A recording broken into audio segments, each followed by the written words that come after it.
For decades, it has been an unshakable article of faith in Canadian politics. We must have an auto industry. It's a symbol of our industrial might, a source of proud, high-paying jobs. But in the face of the orange tariff terrorist relentless trade war, we have to ask a prudent question. Could it be, is it really possible that clinging to this symbol, this shiny ball in the sky, actually holds Canada back?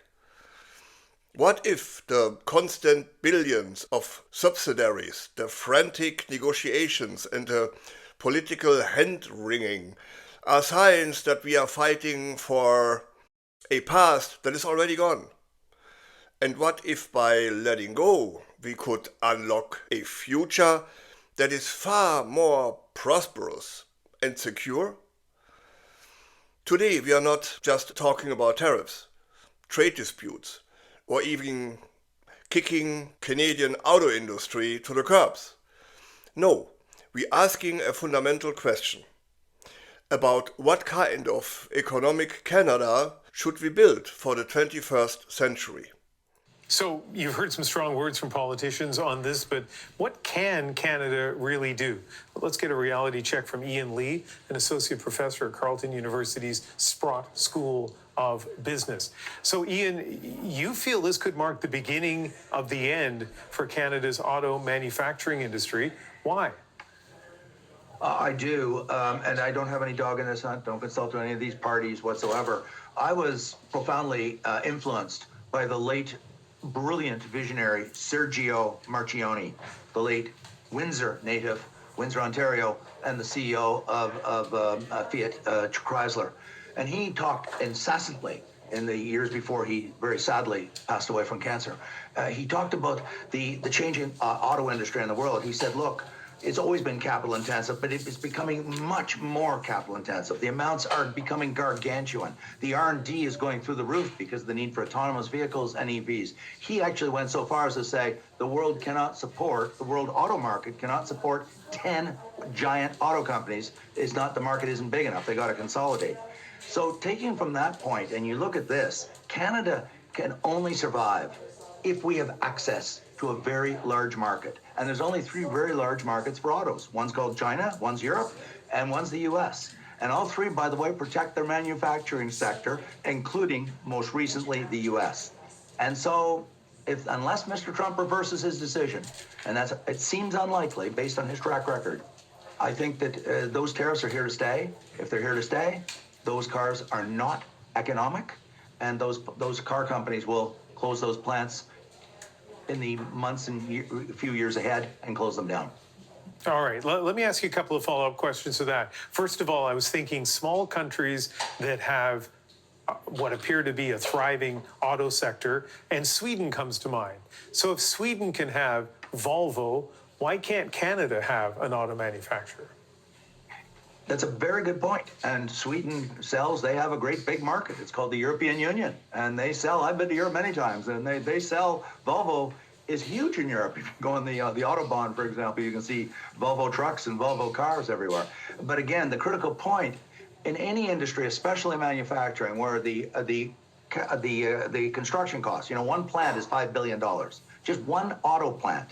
And you need multiple plants to be a company. And so the amounts are so large, you need very large production runs to achieve the economies of scale to break even. So Volvo is accessing the European market with over 500 million people.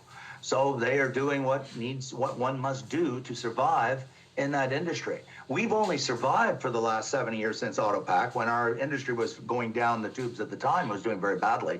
We only survived because we did gain access to a huge market called the United States. And we had it from then until roughly 2 days ago when the president said, sorry, we're going to make those cars going forward. Okay, my other follow-up question, in a country of more than 30 million people, so not more than 300 million, but more than 30 million, we do manufacture for the most part, and I know parts go back and forth across the border, but we do manufacture some cars that are, Japanese automakers, US automakers, but the cars are built here. What about promoting those cars in Canada and maybe even giving them a little bit of a tariff edge so that somebody chooses, actually edge is interesting because the Ford Edge used to be built in Oakville, but something that encourages Canadians to buy some of those cars that are primarily built in Canada? I'm not suggesting there's no market for automobiles. It's a little over 1 million. I think it's 1,000,002 cars are actually purchased. I stand to be corrected on that. I don't have all my data memorized, but I think it's 1.2 million. But when you look at that, I mean, Toyota produces 10 million cars a year. Volkswagen is number 2 at, I think, 9.2, 9.5 million. These are gigantic numbers, and we are a small market. And so what I'm suggesting is, if we can access another market, sorry, let me just digress for a moment, Ian. Toyota and Honda are interesting because they're not American companies. They are already in the U.S. market. They're in the Canadian market. They probably can continue to produce for the Canadian market. But I think we're going to see the GMs and the Fords and the Stellantis gradually withdraw because they understand their market is the U.S. It's vastly larger, and the tariffs are going to make it uneconomic to export those cars made in Canada to the U.S. And we export most of our cars that we actually manufacture in Canada. They will become uneconomic with the tariffs. That's the whole point of the tariffs, is to make those cars uneconomic in our country. It's the arithmetic that's driving this. I mean, people think it's Donald Trump. Yes, he made the decision, but it's the arithmetic of the tariffs that make the cars uneconomic on the U.S. side, and we export most of the cars made in Canada. Yeah, okay, one last question, and this is why we have you on the program. As you say, you have no economic interest or political connections to any of the parties here, and the answer to this next question might make you like an unpopular guy walking around Oakville or Alliston or Brampton. But exactly. Do you think that maybe Canada should redirect the money that it puts into the auto industry? I know there are a lot of canola farmers and softwood lumber producers, who have a great interest in your answer to this, that we should subsidize the auto industry less and put that money in other places. I've actually, Ian, come to that conclusion. I read a whole series of studies that were done before Australia exited auto manufacturing in 2017 and the postmortems. They were done by consulting companies, by government agencies, by academics, and they were really good. They were very objective, empirical, impartial. And, the doom and gloom that people predicted that Australia was going to, collapse or decline precipitously because they exited auto manufacturing did not happen. In fact, their GDP, average income per person, which was below Canada at the time, has gone above Canada now because they pivoted to resources, just as you suggested. Now they pivoted to mining and they pivoted to all the other resources they have. And in our country, I argued, and I've been talking to my students about this, we don't have a comparative advantage in manufacturing. We like to think we do. I know Premier Ford says we do, but we don't have the production runs and the scale of population that Europe, China, U.S. has. But we do have a comparative advantage in resources, in agriculture, in potash, in nuclear, in oil, in gas, in critical minerals. We're sitting on literally trillions of dollars in yet unexploited natural resources in this country that could fuel an incredible investment boom, because there are investors around the world waiting to come in and develop those resources. First, let's be clear about how Canada got its auto sector in the first place. It wasn't a natural response to market demands. For decades, successive governments in Ottawa decided we shall have an auto sector and used massive public levers and money to induce foreign companies to build plants here right in Canada. Now, think about that. Our auto presence has largely been a function of how much Canadian taxpayers are prepared to invest. So, should we be surprised that those American companies like Stellantis have no deep loyalty to Canada? Their commitment was to our subsidiaries, not our soil.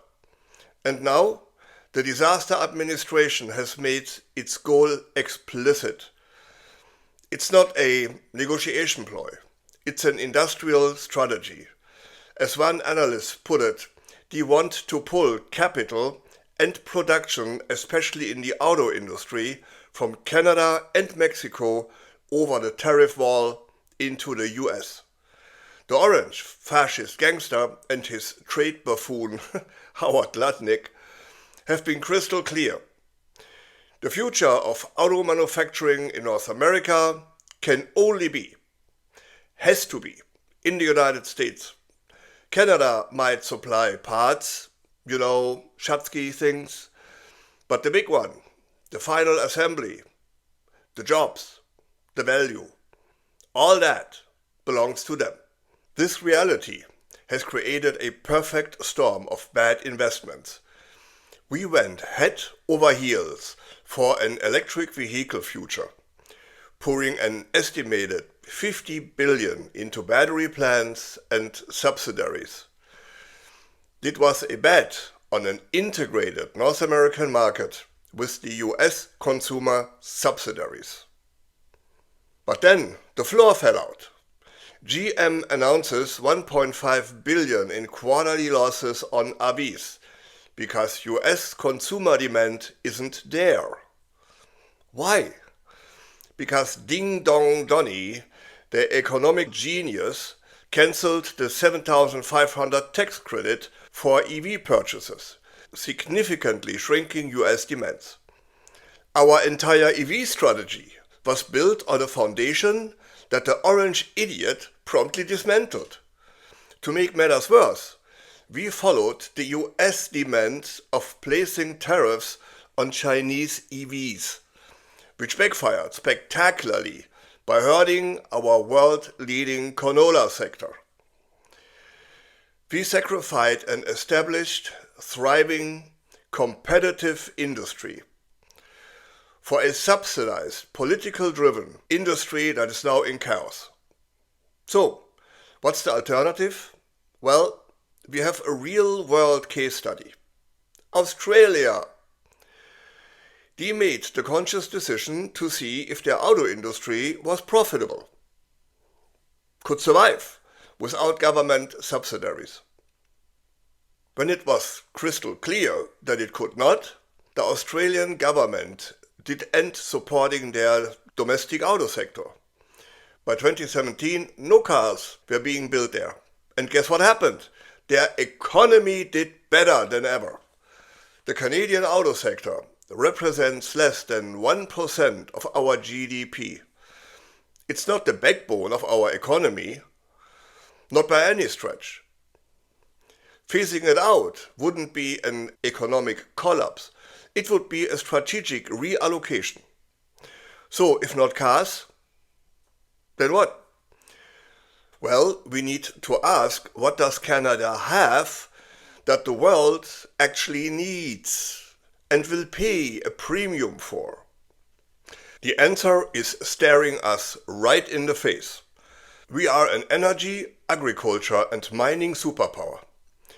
We have oil, LNG, canola and gold. But there is one sector where the geopolitical stars are aligning for a Canadian boom. A boom of historic proportions. And that is critical minerals and rare earth elements. Those aren't just rocks. They are the building blocks of the modern world. Your phone, computer, electric vehicle, wind turbine, guidance systems, drones, and so much more all depend on those minerals. Without them, the high-tech economy grinds to a halt. And here's the kicker. China currently controls about 90% of the global supply. And the US is not only mineral poor, but sleepwalking into a rare earth crisis. This is a massive vulnerability for Trumpistan and a golden opportunity for Canada. Because we hold one of the world's largest reserves of rare earth minerals. We have over 15 million tons. All the while, the US is woefully unprepared and desperately needs a reliable trading partner to build a parallel supply chain. We could be that partner. After the orange idiot is out of our face, of course. We are right next door. Major US investment is already starting to flow into Canadian mining. This isn't a fantasy, guys. It's already happening right now. So we are at a crossroad. We have two options. Number one, we continue the endless, expensive battle to protect an auto sector that was already built on government life support and fighting a disaster administration determined to see it fail on our soil. We would be poor billions more into subsidies for a volatile market, while our real competitive advantage is neglected. Number two, we make a strategic and difficult decision. We stop throwing good money after bad.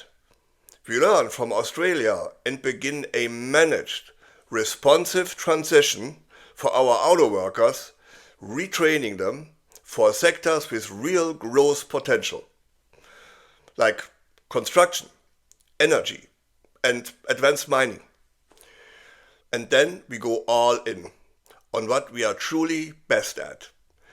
We become the world's reliable democratic supplier of the resources that power the future: energy, food, and critical minerals. This is where the real growth is.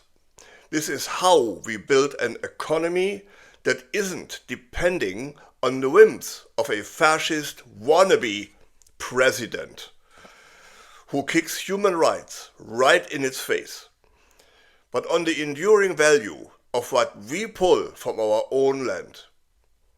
It's a choice between clinging to the industrial model of the 20th century or embracing the resources and technology powerhouse we can be in the 21st century. This is a controversial thought. I get that. But I really want to know what you think. Is the Canadian auto industry worth saving at any cost? Or is it time for Canada to pivot and play to its true strengths? Let me know in the comments below. If you believe it's time for a serious conversation about Canada's economic future, then like this video, subscribe to the channel, and hit the bell for more. Thanks for watching. I'm Wilfried Lehmkuhler with Europe Curious. We were petrified, kept thinking we could never live without you by our side. And we spent so many nights thinking how you did us wrong. Now we've banded all together. Your tariff made us strong, and so you know you're not so great. There's not a snowball's chance in hell will be your 51st state.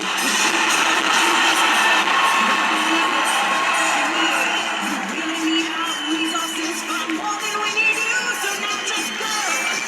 Walk out the door. We do not need you. You're not welcome anymore. Weren't you the one who instigated these trade fights? You'll soon grow to regret it when we turn off your lights. We will survive. As long as we can think and work, we know we'll stay alive. We have all we really need. We can live without your greed. We will survive. We will survive. There's been a change. It's time anew. We're not that fledgling little country stealing all of you. We are now a nation proud that is happy to be free. You didn't realize you gave us our own identity, so now just go. We will survive. As long as we can think and work, we know we'll stay alive. Yeah, but all we really need, we can live without your greed. We will survive. We will survive. We will survive. Survive. 51st state, my fucking ass. Go on, Canola.